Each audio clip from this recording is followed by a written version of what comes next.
sure God has been richly blessed each one of us as we worship Him together in spirit and in truth. For this evening's meeting, I have chosen a very interesting story which I feel that it would be really helpful for our spiritual lives. I've chosen the text from Proverbs 3:5. From Proverbs chapter 3, verses 5. It says, trust in the Lord. Trust in the Lord with all your heart and lean not on your own understanding. In all your ways, acknowledge Him, and He will direct your paths. What a powerful text it is for each one of us to ask God's help and not to trust in our own understanding. A story is told. Can I share my screen, please?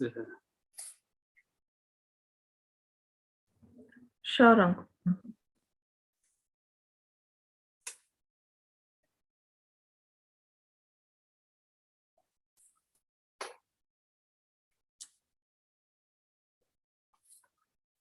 A story is told, which is in Canada, and the title is Life in Sub-Zero. It's in a place in Canada, Quebec. I'm sure many of us might have heard about that place. It's about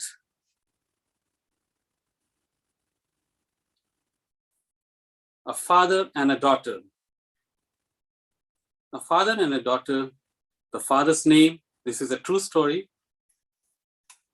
The father's name was David Hunt, and the daughter's name was Leah Hunt. The mother was Barbara, and the brother was William. The brother was younger to the sister, and the father was the only person working in the family, and he used to work a lot.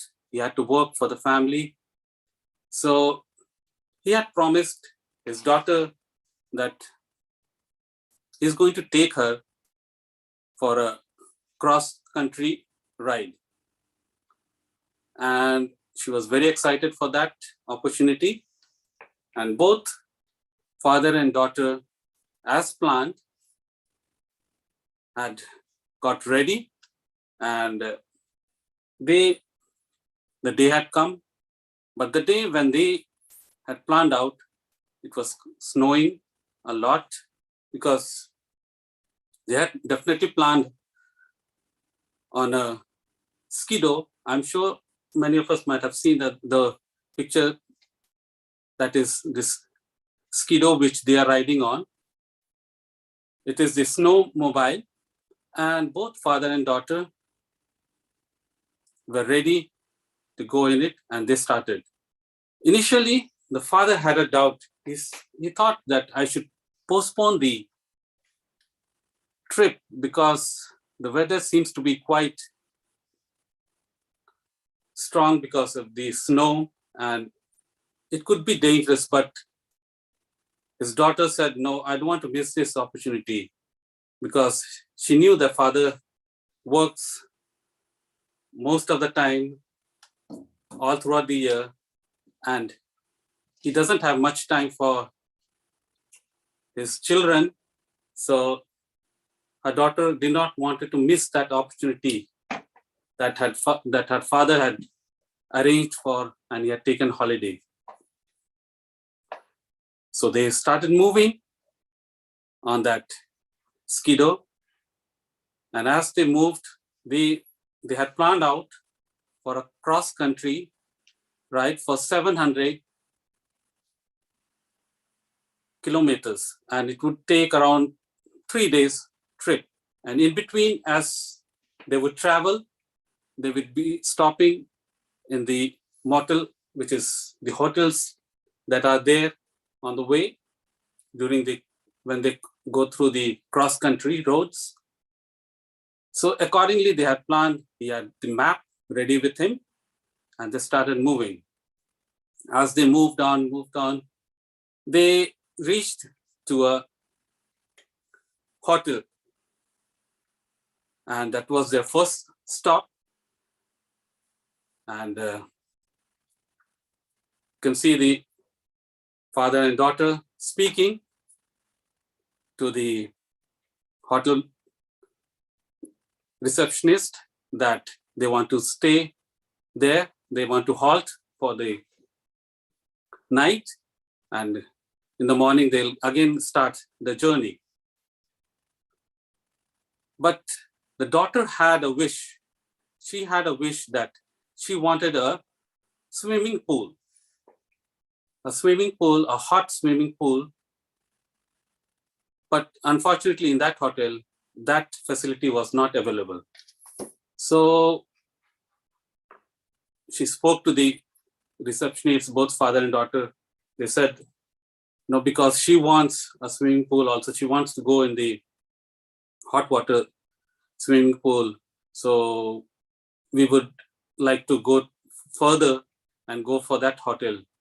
And the receptionist was kind enough, and she said, you need to travel around 1.5 hours more, or around 2 hours, and there is a hotel, and there is a swimming pool. So they started the journey again, and as they traveled, they moved with that hope, and the father knew that he should not delay, because once it gets dark, it becomes very difficult on the thick snow. And the skidoo, there are many people who like to enjoy driving those skidoos in a very high speed, and there are a lot of accidents that takes place. So the father wanted to avoid driving on when it gets dark, because there are a lot of people who do drive, and they drive very fast during the night time, and they enjoy the ride. And as the father was driving, and as they were moving around in a good speed, but not very fast, they could not notice a metal trap which was on the road, on the trail that they were going. They did not notice that because it was covered. And as they move closer to that, their skidoo gets stuck on it. And once the skidoo gets stuck on it, he loses his balance. The handle is not moving. And before he knew that he's going to fall down the brook that was there down, he pushed his daughter from the skidoo, and he and the skidoo, they were flown down the brook, and he was on the way down where we can see the picture. The daughter sees from on top that the father is not moving much, and she was shouting for him. He said, I'm okay, I'm okay. And the daughter, slowly, she moves there. And when the daughter goes to the father had broken his knee. That skidoo had fallen on his knee, and he had broken his knee. And they knew that if they're going to be there, they're going to die. So they have to come back to the road. They have to come back to the traveling road, which they can be noticed, because people will be traveling. If by chance, if anyone is passing by, even if they'll be shouting, they won't be able to hear because they'll be all covered. So the daughter was just as, sorry, I didn't mention the daughter's age. She was just 11 years old. 11-year-old daughter. She did not want her father to die. And she started pulling her father both with her hands, and because she had to climb up. So she showed her leg down, and she was, with her hand, she was dragging the father, and the father with one leg pushing himself, trying to come back to the road. Lo and behold, they reached to the road, and the father had said that we have to have something to warm ourselves because I'm already wet on the brook which I had fallen. My legs are paining, and he's not being able to move. They can't move further. Even they can't take any help from anyone. Even if they shout, there's no point. So he had a lighter, and he said, let's start a fire, little bit of fire. If people will notice that, someone might come to rescue us. And the only thing he had was the map, the route which they were following. And he started burning that. And he told the 11-year-old daughter, go and try to collect any dry woods from the forest. It was thick dark, as you can see. And they tried their best. The fire was, as soon as the map got burnt up, the woods also started, they were not burning because they were wet because of snow. It was very difficult. And the father thought to himself, what is the next step to do? So he said to his daughter, you need to go walk, and you need to leave me here because I can't walk, and you need to ask for help. You walk like a brave girl. Don't worry about me. If you want to save yourself and me, you have to walk. For an 11-year-old girl in a forest, and it is very dark, at the same time, there are wolves, there are wild animals that are. So, but she said she's going to walk. Just before she tried to walk,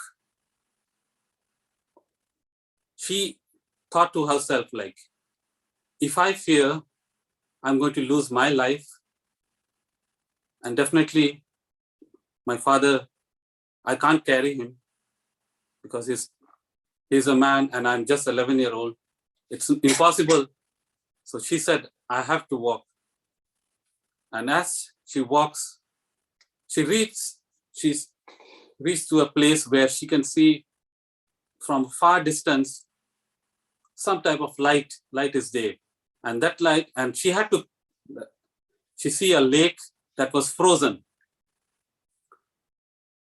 The lake was fully frozen because they were out on a -0. That is, they were in -27 degrees Celsius. It was that cold. And that's how in Canada the climates are. In fact, it goes more than that. And as she walks in the frozen lake, she doesn't worry that the ice might break, because she said, this is the only way I'll just follow the light, which is I can see from far, and try to get some help for herself and for her father. She was so brave enough that she said, no matter what happens, I will walk. and she walks on that lake step by step. And as she carries on and follows she reaches close to that light, the house which she sees. But when she sees that house, it is impossible for her to reach to that house because there is a steep hill on top of that house was built. And it was impossible for that girl to climb up, and when the snow was everywhere. So what she started doing, she started shouting. And she said, like, I'll shout in my top of my voice and someone might hear. But as she was shouting and shouting, she can hear another voice, and that voice is her father's voice. The father was responding.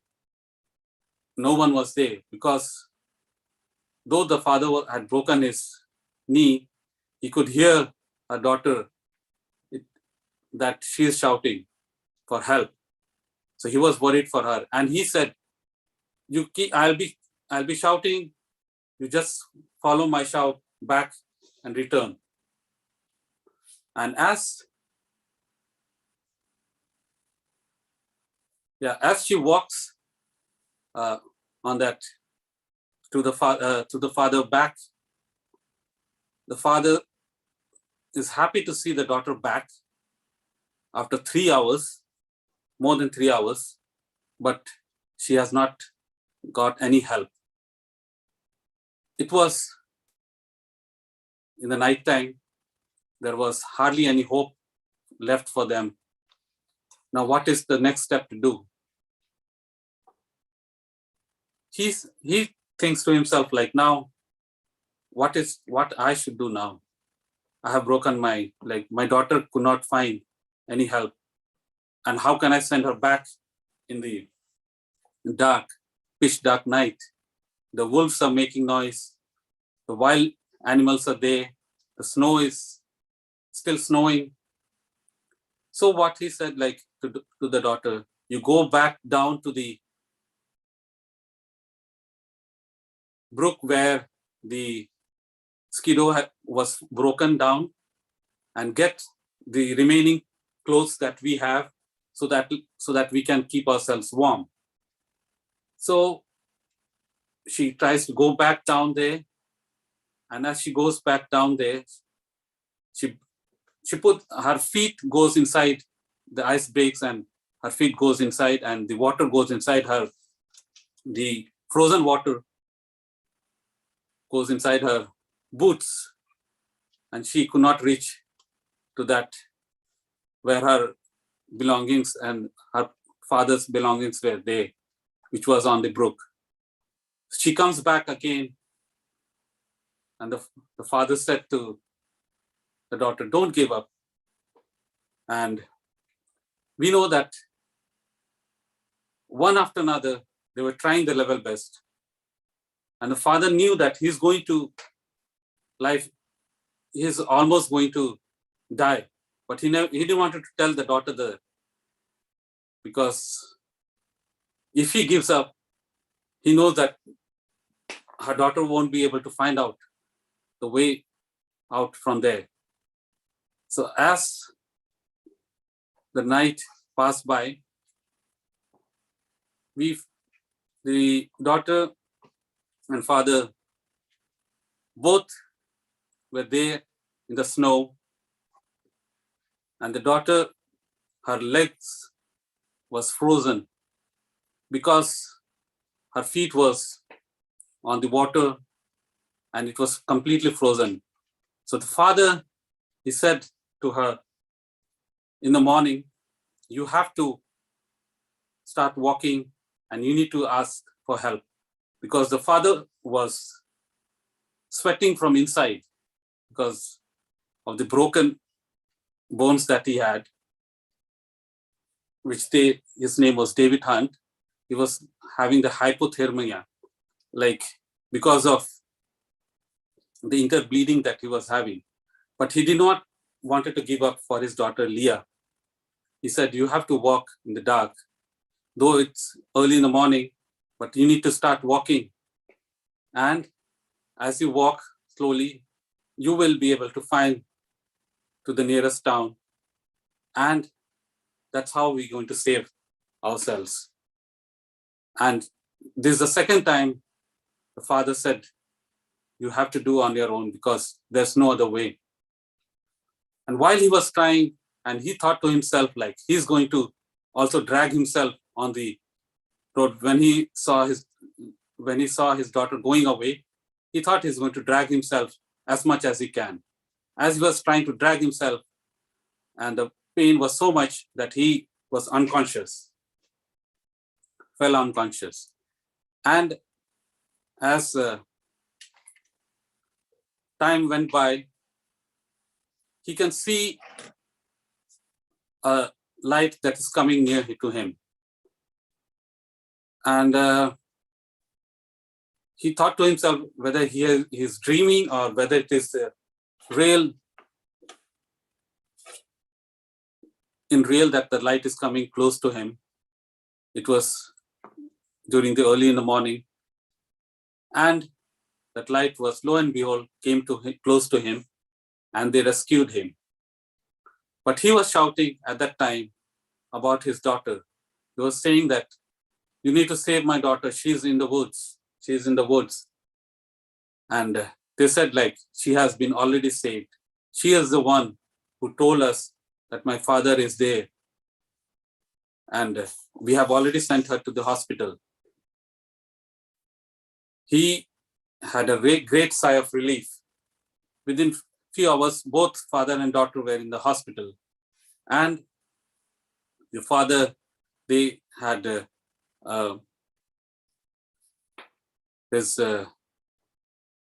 you can see the knee that was damaged in such a bad way, but he was saved. The daughter had got her both feet amputated, the toes, and she could walk by her heels only. But she was so grateful to the Lord that she was saved. She thanked God for saving herself and her father, where they thought that they're going to die. And this girl, Leah Hunt, was awarded in Canada the Star of Courage, one of the highest awards in Canada for bravery. 11-year-old girl who had full determination that she is going to save her father.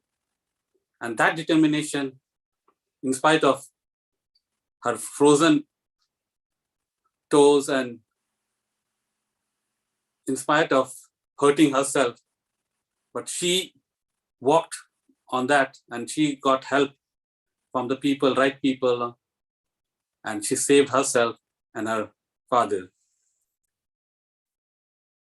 With this story, we understand that when we trust God, God never leaves us. And as we know that, they thought to themselves, the father thought to himself that I'm going to do this, the first thing, the second thing, I'm going to do the other. They kept, first, they moved on a trip on a bad weather. Second, they got into a hotel, but they wanted the daughter wanted a swimming pool, and the father agreed to the daughter's wish. And because of that, they did not stay in that hotel, and they tried to move to another hotel where there was a swimming pool, but they never reached there. In spite, they met with an accident. And we know that in our lives, when we lean on our own understanding, we face great difficulties and problems. So we as Christians, we as believers, we need to trust in the Lord with all our heart and lean not on our own understanding. With this thought, I would like to close the story that I just shared, and may God lead us and guide us in our day-to-day lives, and may we be a true witness for Him in our lives, and never trust in our own understanding, but trust in the Lord for His help and for His